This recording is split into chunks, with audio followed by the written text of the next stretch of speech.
அரை கப் வந்து அரிசி மாவு எடுத்திருக்கேன்.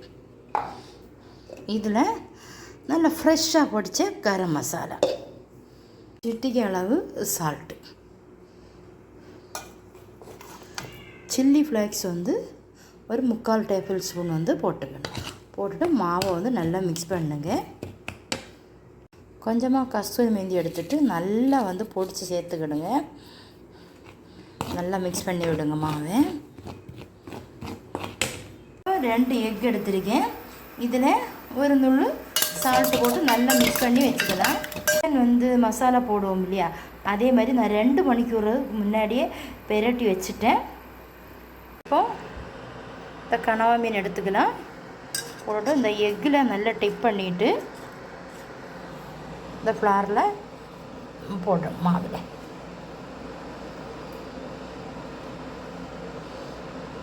திருப்பி ஒரு தடவை கூட போடுங்க.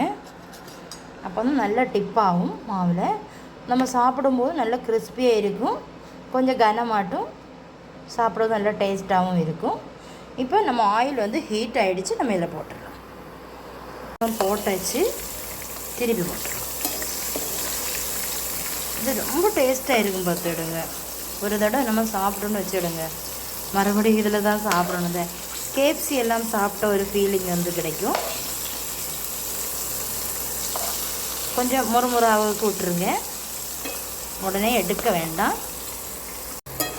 இப்போ சிக்கன் எல்லாம் ரொம்ப நல்லா கிறிஸ்பி ஆகிடுச்சு பாருங்கள். நல்லா கிறிஸ்பி ஆகிடுச்சு. நம்ம இதை எடுத்துடலாம். எடுத்து வேற ஒரு பிளேட்டில் வச்சிடலாம். பாருங்கள், நல்லா கிறிஸ்பியாக இருக்குது. கண்டிப்பாக வந்து நீங்களும் ட்ரை பண்ணி பாருங்கள்.